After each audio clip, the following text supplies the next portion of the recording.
Former President Trump and vice presidential candidate J.D. Vance are thundering through battleground states and are about to hold a rally in Asheboro, North Carolina. We'll bring you their remarks live as soon as they begin. Now, yesterday, Trump was in the swing state of Michigan, visiting the small town of Howell. Ahead of his visit, Michigan Governor Whitmer and one of the ABC presidential debate moderators called out Trump for choosing the town. Watch. As you know, former President Donald Trump is expected to go campaign in Howell, Michigan tomorrow. Many people are aware that a month ago in Howell, KKK protesters marched in the streets with the white robes on and suggested that they support Donald Trump. I'm curious if you make anything about that connection and him going in particular to Howell tomorrow. Well, you know, anyone who's doing a little bit of research might have said that's really a bad idea. Look at the optics. You're showing up where the KKK was just at the same time you're in Michigan. Vice President Kamala Harris's campaign also attacked Trump. Quote, the racists and white supremacists who marched in Trump's name last month in Howell have all watched him praise Hitler, defend neo-Nazis in Charlottesville, and tell far-right extremists to stand back and stand by.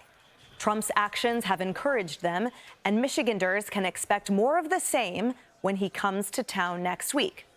Now, yesterday, while in Howell, Trump was asked about that accusation. Watch.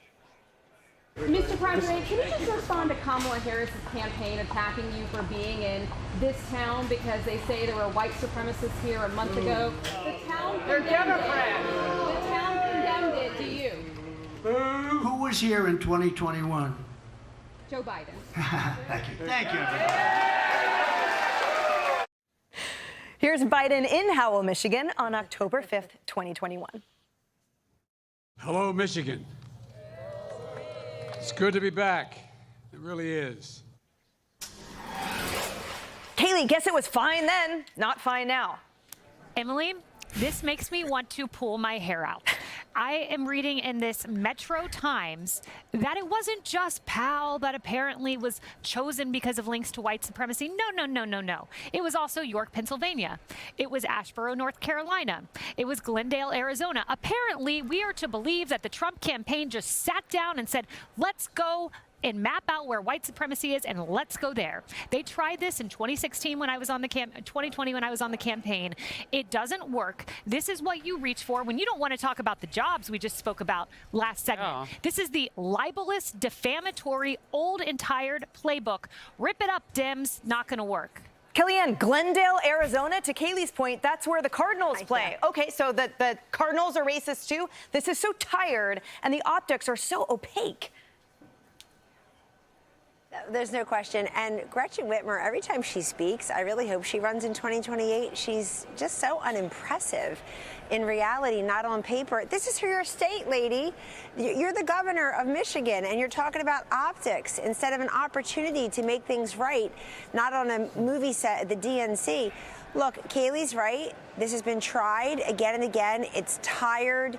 It is certainly not hope and joy and forward-looking optimism and civility and can't we all get along, all that junk that they keep on spouting here in between the constant insults, the obsessiveness with Donald Trump, the TDS-addled speakers. Trump derangement syndrome is real. Starts out at stage 5. There is no therapeutic, no vaccine. It wraps around your brain, takes control of your nervous system and your sense of humor, and we see it on display here.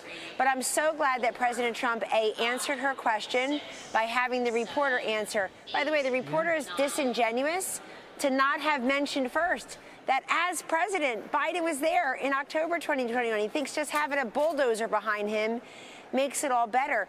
It's not going to work. This country is so sick of the division, so sick of the race baiting, the hate.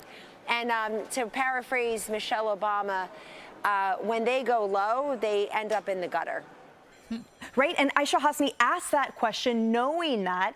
Juan Williams, my question to you, sir, is being that it is so easy to dismantle the accusations by the left on this, why the strategy to do so? Why can't they instead meet Trump head-on, policy by policy point? I don't think it's easy to dismantle it, Emily. I think, to the contrary, if you know the history of what's happened in Howell, that how a Grand Dragon lived there and that they had several very ugly rallies there in the 70s and 80s, and recently, you know, they're praising the Klan, they're praising it, and then in the same breath praising Trump. You can have two people go to the same place but send two very distinct messages. For Trump to go there understanding that these people want to embrace him and he doesn't have to embrace their message, but they're embracing him, that sends a very toxic message. And if you have Joe Biden going there and talking about jobs, that's a whole different thing. Even if Biden went there and took a stand against racism, that's a very different message. So to me, it's like you have to be purposely averting your attention from race in American society to somehow think, oh, gee, this is just playing a race card. This is bringing up an unpleasant topic. This is a real topic in American life. Harris, you know what? The only person who has connection to the KKK is Joe Biden, for eulogizing Robert Byrd, and you know it. Harris, Senator from West Virginia, Democrat like him. By that logic, then one could argue that the pro-Hamas, anti-Israel, anti-Semitic people who embrace Kamala Harris, too, you could apply that as well to the vice presidency. There are ugly people out there. That does not mean the person represents them. And to Juan's point, isn't it true, though, that there should be a step forward for a lot of this? So where's that platform? So I want to deal with, first of all, everybody else in Howell, Michigan, and everybody else in cities across America that have dealt with the scourge of racism and slavery and our history. I mean, by the metric that you're applying, everybody in those towns is the way that a few have been or were today. And you know that's not true, Exactly. Juan. It is so much bigger than that. You have to measure progress by looking back, but also by having your shoulders square and looking forward and having the courage to admit that we have seen progress.